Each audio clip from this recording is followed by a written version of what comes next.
Alright, so to start this off, you have to excuse me if my voice isn't up to par. I've been a little sick the last few days, but today we are going over fixing the switch on this radio that I broke the other day, and this is hence the part 2 of this video.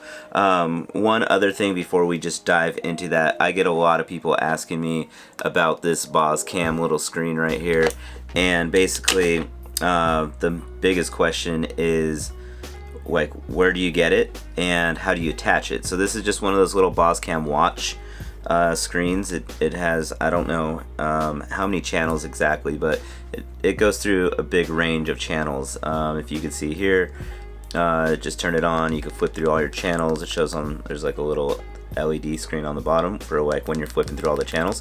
And yeah, I just attach it with like some dual lock like Velcro here, and it's cool.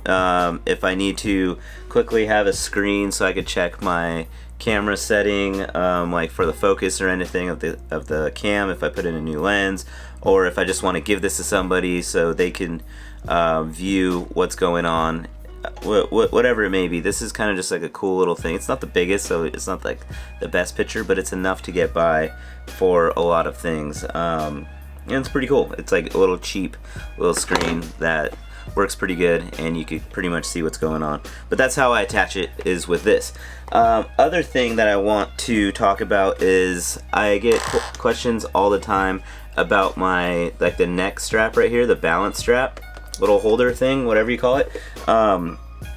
It's from a company called G-Force. It's originally for the X9D, and they sent me a new one that's for this radio. They were like, you got to get that thing off of there. It is incredibly disgusting to see that you are using that old balance strap thingamajigger for the wrong radio. So they sent me this one.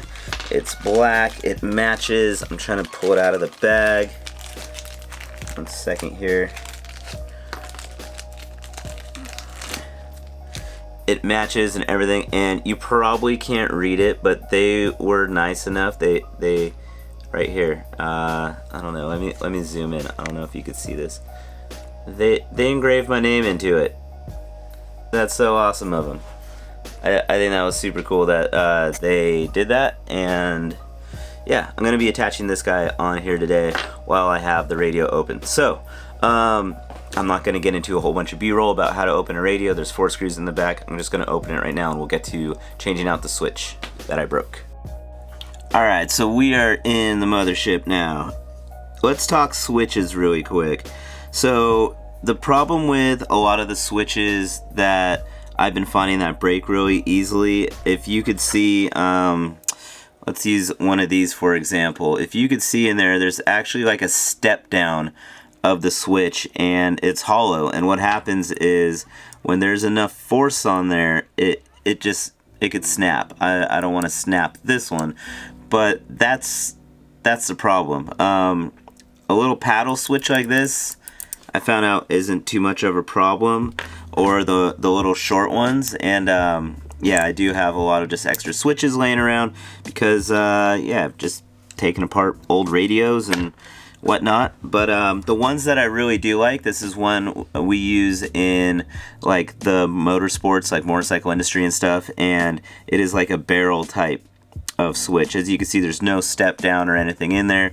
It's very, very strong. You're not going to be breaking this switch whatsoever, and that goes for like old radio switches, or even like the ones off of some of the other Tyrannuses that have this barrel type of switch. This one's a lot better than these paddle ones that I find to break because of the step down. So we're gonna switch it out with one of these older style like barrel ones that you can't really break.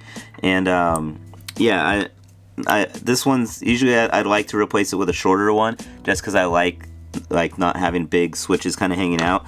But this is one that I like to know I could flip without taking off my goggles or anything on this side, so a longer one will do. This switch I basically use to put me in a turtle mode to get me flipped back over. So what we got to do, we just got to basically take off these little I don't know what you call them. They're just little, it's like having like a lock washer type of thing, but it's the nut for the top of it. And you could already see I switched out this one. That's why that one's red. And we'll see that there's also, once I get this out, I don't know why this one's being such a pain in the ass. I think it's got like paint stuck in it. But once I get these out and get that red one in there, you'll see we'll have a little bit of trouble because this guy is too big of like the square to fit in there. So you kind of just gotta finagle it a little bit, but it fits in there. But right now I am going to take off the pin connector here, and I gotta pop out these and put these back into here. You guys all kind of know how that works. You gotta lift the little tabs and everything, and I'll get back to you guys when that's done. Alright, so we're back in action over here. We got the switch is put back in. We got the top one, and this is the new nice little barrel switch on the bottom. You can see here we're all fixed up again. So yeah, we got a barrel switch on this side, one on this side, and we don't have any of these little like paddle switches that are going to be sticking out that can break.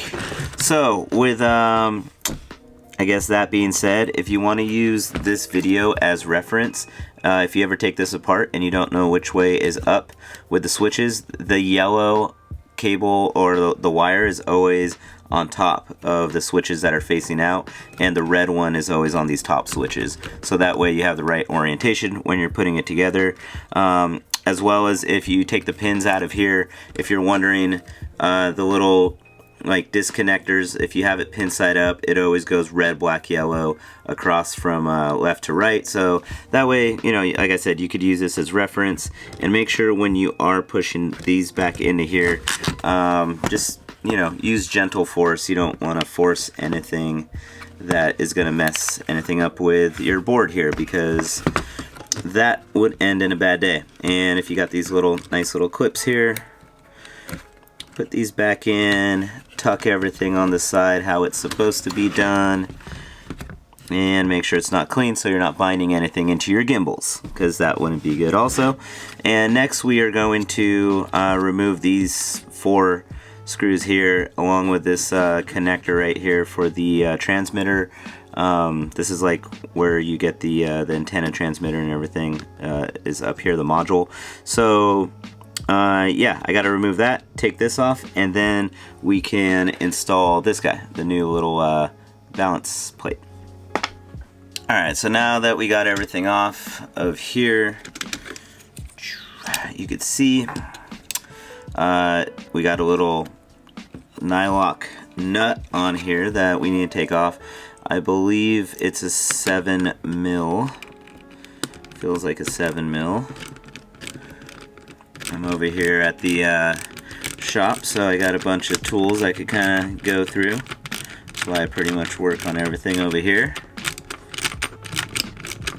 Alright, so coming back to everything, we completely moved the little like neck little holder thing that's like originally on your remote, and that's what this guy would basically attach to with this screw here, and be tightened in the back inside their remote with this nut. We took all that off. So with this guy, it has like a extruded little threaded through section here that's going to go on the front of the radio, which I'm going to show you in a second. That's going to sit in the slot, and basically they supply you with like this little screw here and a couple like washers and things, and it's just going to cinch it to the back. It's pretty simple installation. Alright, so moving to the front of the radio, this guy goes into the little slotted hole like so, and you can see it fits nicely in between all this. Yeah, I know some of my paint's like getting chopped off there, but yeah, it's nice and flush. It looks pretty cool. We'll flip this back over and install the other doodads inside of here. I should probably turn it that way so you guys can see it better. Alright, so we are installing the screw in now. Before you ever tighten anything or whatever, I always suggest you just hand tighten everything. That way you do not strip anything out. And then you could get your screwdriver, which I am putting together right here. and you could just cinch it down as tight as possible that you need. That's pretty good. You don't want to go too far. You never want to strip anything out. These are all things that everybody should know, but yeah, you know how it goes. Alright, there's these little black pins. I don't know if you could see them, but they are keyed, and that's kind of how everything goes back in here. So we're just going to put all these screws back in. Same thing goes for this. Just make sure everything is in there first. And just make sure you don't strip anything out. Just go slowly. Always use like the right screwdrivers and everything too. Like you don't want to strip out the tops of these things or whatever. So you just use the right stuff. If you don't use the right stuff, it's just going to give you a headache later on. Trust me, I know. I've been there before, and it's not fun. Alright, all this is back together again. Last thing to do is put this connector back up here. And we're good to go. Time to button this guy back up and see how everything works.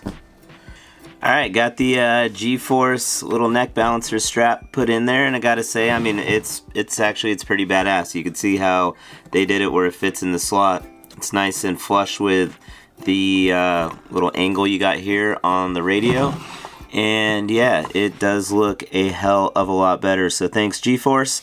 And we got this switch all hooked up here. I just got to put a little bit of something so I can get a little grips on there. But yeah, that's pretty much it. Sorry for my voice. Hopefully you guys like this video. It's a little bit of change of pace, which I kind of like sometimes from the other videos. And I look forward to seeing you guys next time. Peace.